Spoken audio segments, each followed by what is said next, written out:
한국 상황을 보셔야 되는 게, 한국에는 NL과 PD라고 하는 양대 좌파 세력이 핵심 세력이 있습니다. 이게 무슨 얘기냐면, NL은요, 얘네들이 민족 해방 전선인데 민족주의 세력인데 얘네가 주류입니다. 주류. 그래서 이 친구들은 20대에 주체 사상으로 완전히 사상 무장을 한 친구들이에요.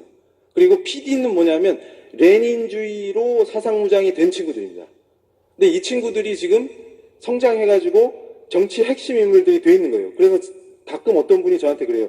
그때 젊을 때 그 친구가 아니지 않냐. 지금은 바뀌었다 이렇게 얘기하죠. 그래서 제가 그분한테 뭐라고, 참 순진하십니다. 예를 들어서 대학생 때 UBF 했던 사람이 지금 일반 교회 집사님을 하면 신앙의 스타일이나 방식은 바뀌었는데 본질이 바뀝니까? 제가 물어봤어요. 이해가 되세요? 그러니까 지금 20년, 그때 민주화 투쟁 한답시고 걔들 그거 할 때 주체사상 학습하고 수령님 타령하던 애들이 지금 때가 어느 때인데 아직도 그거 하겠어요? 이렇게 아주 순진하게 말씀하시는데 본질이 안 바뀌어요. 이론이나 노선이 수정되는 거지 본질이 안 바뀐다고요. 그런데 본질이 안 바뀐 이들도 뭐를 슬퍼하냐면 소련과 자기들이 그렇게 좋아했던 국제공산당 코민테른이 소련이 붕괴되면서 붕괴됐죠. 그러니까 지금 우리 목사님들이 아셔야 되는 것이, 지금도 제 또래 지식인들은 술 한잔 걸치면 국제공산당 노래를 불러요. 몸에 배 있다는 얘기예요. 그러니까 제가 지나다니면서도 저도 모르게 찬송가 찬양 흥얼거리는 것 같이 얘들이 그런 애들이라는 거죠. 그러면 문제는 뭐냐면, 그런 식으로 뇌 구조가 돼 있으면 저 68 정신이 들어오면 얘네들은 그거에 열렬하게 호응하게 됩니다. 그러니까 이 배경에는 뭐가 있냐면, NL이 주사파인데요, 사실. 그 통진당의 이데올로기가 주체 사상입니다. 제가 시간이 없어서 자세히 말씀을 못 드리는데, 그걸로 학습이 한번 돼버리면요, 이게 들어오면 너무 잘 맞아요, 이게. 그런데 문제는 뭐냐면, 그 본질이 기독교와 미국의 적대적인 이유가 주체 사상의 핵심이 반미가 탑재돼 있죠. 근데 이들의 전략 전술을 아셔야 되는 게 통일 전략 전술이라는 게 있습니다. 이게 뭐냐면 김일성이 했던 건데요. 얘네는 이 전략 전술로 철저하게 무장을 해요. 그리고 중국 공산당이 가르쳤던 그 마오이즘의 전략도 마찬가지입니다. 이게 무슨 얘기냐면, 김일성이 절대 사회주의라는 말을 못 쓰겠어요. 혹시 아셨습니까? 그 사실을? 그러니까 자기가 이 북한에서 헤게모니가 완전히 장악되지 않았을 때는 자기 참모들한테 사회주의라는 말을 못 쓰겠어요. 그래서 중도파들을 포섭합니다. 그러면서 썼던 말이 진보적 민주주의, 진정한 민주주의 이런 말을 써요. 민주주의라는 이름을 걸고 사람들을 다 포섭해가지고 합작하게 만드는 거죠. 그래놓고 토지개혁한다고 땅을 나눠줍니다. 소작농들한테. 그 소작농들이 만세 부르고 좋아하겠죠. 근데 결국은 이게 협동농장으로 갈 건데 사람들은 모르고 거기 빠져요. 그래서 획득되면 싹 쓸어버리는 겁니다. 반대팔 다 숙청해버리고. 이 방식이 이들이 훈련받은 방식이에요. 그러니까 어떤 형태로 나타나든 거기에 속으면 안 되는 겁니다. 그러니까 한경직 목사님이나 우리 신앙의 선배님들은 걔네들의 본질을 알고 계셨기 때문에 합작을 할 수 없다고 보시는 거예요. 근데 그걸 모르고 이러면서 괜찮아 너. 그러니까 무슨 말이냐면, 그 사람을 긍휼히 여기고 그 사람에게 복음을 전하지 말라는 그 말이 아니라, 그 사람을 움직이고 있는 이데올로기를 포용하지 말라 그 말입니다. 그게 이해가 안 되는 거예요. 그러니까 동성애자들은 사실 얼마 안 되고 동성애자들이 더 피해자입니다. 무슨 얘기냐면, 얘네들이 프랑스에서, 제가 나중에 우리 목사님들께 그 보고서를 필요하시면 드릴 건데, 뭐냐면 이게 프랑스에서도 동성애자들이 어둠 속에 숨어 있다가 사회로 나오게 된 거는 치료를 받으려고 나온 거예요. 에릭 제무르라는 사람이 프랑스의 자살이라는 책을 썼는데 한국에는 소개도 안 됐어요. 그래서 제가 번역해가지고 소개해줬거든요. 그게 무슨 얘기냐면, 프랑스가 자살을 선택했다 이겁니다. 그러니까 드골 체제 이후에 저 68혁명의 쓰나미로 프랑스 정치가 그게 정치 주류가 됐을 때 우리는 자살했다 이 표현을 쓰는데, 그래서 다시 부활할 수 있겠냐 이렇게 표현하거든요.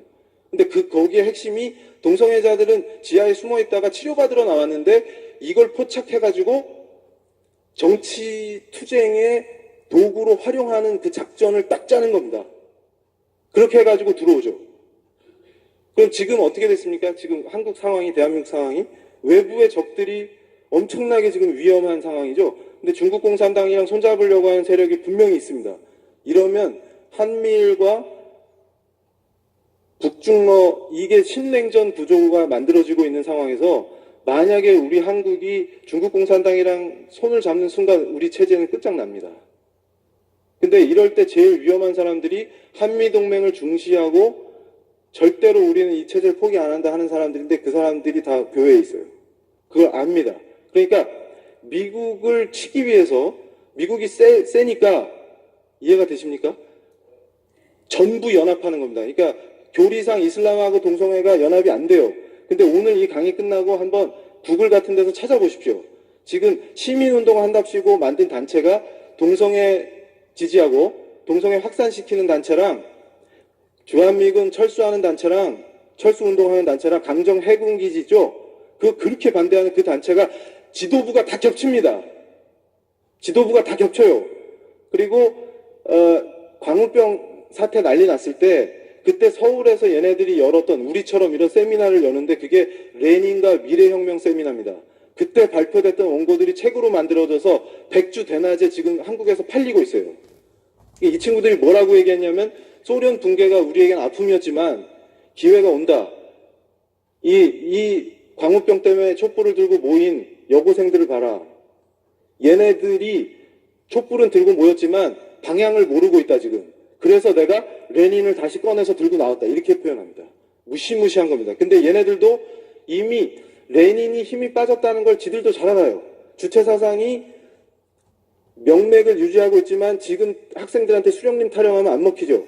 그러니까 통진당의 김재현이가 차별금지법을 들고 나오고 김조광수 동성 결혼식에 가서 축하사절 노릇을 하고 그 짓을 하는 겁니다. 그러니까 무슨 얘기냐면 지금 김정은 체제가 동성애를 용납하겠습니까?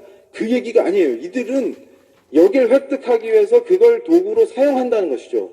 근데 그 본질을 명확하게 모르면 당합니다. 그래서 제가 정리를 하겠는데요. 시간이 돼서. 마지막으로 우리 목사님들께 제가 간곡하게 부탁드리고 싶은 거는 우리 성도님들이 종교개혁 정신을 회복하고 청교도 혁명의 그 주체들로 변하지 않으면 막을 수가 없습니다.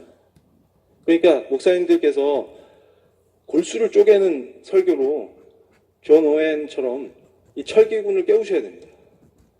그래서 이 도시, 우리 도시 울산이 완전히 하나님의 도시로 선포되고 완전히 이걸 흑암을 덮는 저 세력을 이걸 저는 쓰나미라고 표현하거든요. 이게 덮치면 정말 이게 대책이 없습니다. 이게. 근데 이게 법이요 한번 만들어지면요 바꾸기가 어렵거든요. 그러니까 제가 맨 밑에 GM이라고 써놨잖아요. GM 성주류화.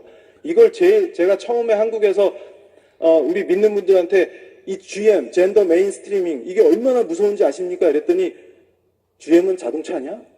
이래가지고 그러면 다 죽는 겁니다. 이게 무슨 말이냐면 이 마지막으로 요 얘기만 제가 하고 마칠게요.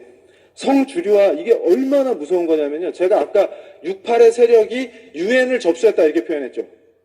그 얘기는 뭐냐면 유엔이 가난한 나라들을 저개발 국가를 원조해 주지 않습니까? 그 ODA라고 그러는데 ODA를 줄 때 성주류화를 받아들이지 않으면 안 주겠다 이겁니다. 그래서 전 세계를 우리가 전 세계를 복음화하자 이렇듯이 얘들은 그걸로 싹 쓸어버리려고 하는 겁니다. 그러면 이미 유럽의 그 종교개혁의 원산지가 다 파괴됐죠. 교회가 다 사라지고. 근데 이제 개발도상국까지 쓸어버리겠다는 겁니다. 돈을 주면서 GM을 받아들여요. 이 GM이 뭐냐면 아까 제가 말씀드렸던 그 흉악함, 인간의 성별을 부정하는, 그래서 부모 원, 투가 되는 그거를 심는 겁니다. 근데 얘네들이요 지금 속으시면 안 되는 게 여성의 권리를 신장시키자라는 이름으로 꼭 들어와요. 근데 이게 무슨 말이냐면 여성의 권리를 신장시킨다는 말은 남자 입장에서 남자만큼 신장시킨다 이런 의미가 있죠. 이것 역시 가부장적인 남성 중심의 사고다 이렇게 얘기하는 거예요. 그러니까 아예 성을 해체해버려야 진정한 여성 해방이다 이렇게 보는 거예요.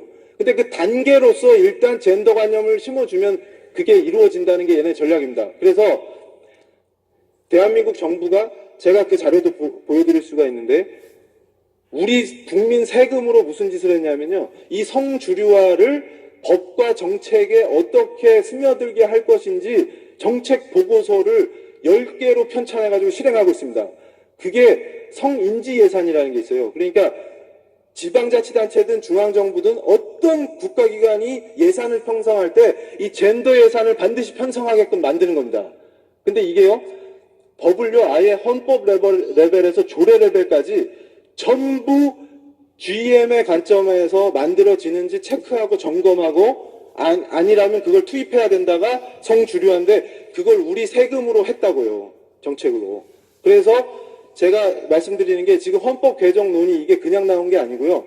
헌법에서부터 이걸 심어 나가자 이겁니다. 제가 얘기하는 게 뭐냐면 이 헌법은 한 나라의 법규범의 최고규범이기 때문에 제가 이 비유로 마칠게요. 집을 지어놨는데 여기다가 아무 성격이 없는 그냥 집이에요. 그냥 들판에다 집을 하나 져놨는데 여기다가 지붕에다 십자가를 딱 달면 희한한 게 그 집에 들어갈 때 경건해집니다. 근데 만약에 그 집에다가 음란물 포스터를 딱 붙이면 십자가가 아니라 그 집의 성격이 바뀌어버려요. 그러니까 얘네들이 생각하는 전략은 뭐냐면 지금 국민들이 아무도 젠더나 성주류화를 모르지 않습니까? 이때 성평등이나 여성인권 이런 표현을 쓰면 다 넘어가는 거예요. 이렇게 해가지고 지금 개헌 논의의 핵심은 정부 형태를 바꾸고 통치구조를 바꾸자는 거잖아요. 여기에다가 요걸 살짝 혼인조항에서 살짝 요걸 하면 아무도 모를 때 싹 통과시키면 끝난다 이거예요. 그러면 어떤 비참한 결과가 생기냐면요. 헌법이 바뀌어버렸으니까 민법 체계 싹 뜯어 고쳐야 됩니다. 가족, 상속 이런 관련 법을 다 뜯어 고쳐야 돼요. 그래서 제가 이걸 입법 쓰나미라고 표현을 하면서 경고를 이미 했습니다. 몇 년 전에. 이게 꼭 온다. 우리가 대비해야 된다. 근데 그때는 듣는 사람이 없어요. 근데 지금 닥치니까 이걸 듣는데요. 이게 우리에게 주어진 정말 중요한 기회입니다. 이때 우리가 반전을 일으켜서 오히려 거꾸로 쓰나미가 아니라 이걸 역쓰나미로 해가지고 울산을 성시로 만들 뿐만 아니라 한국을 확 기독교 국가로 만들어야 됩니다. 그리고 이 여세를 몰아서 지금 저쪽 유럽에 계신 분들은요, 살려달라는 거예요. 유럽의 크리스찬들이. 종교교육을 해서 우리한테 선교사를 보내준 그분들이 우리한테 거꾸로 살려달라고 하기 때문에 이 얘기는 뭐냐면 역종교개혁입니다. 그러니까 우리가 이거를 새로운 동양의 작은 나라지만 아름답게 청교도 혁명을 성공하는 걸 보여줘가지고 유럽을 다시 살리는 그게 우리의 지금 소명인 줄로 믿습니다.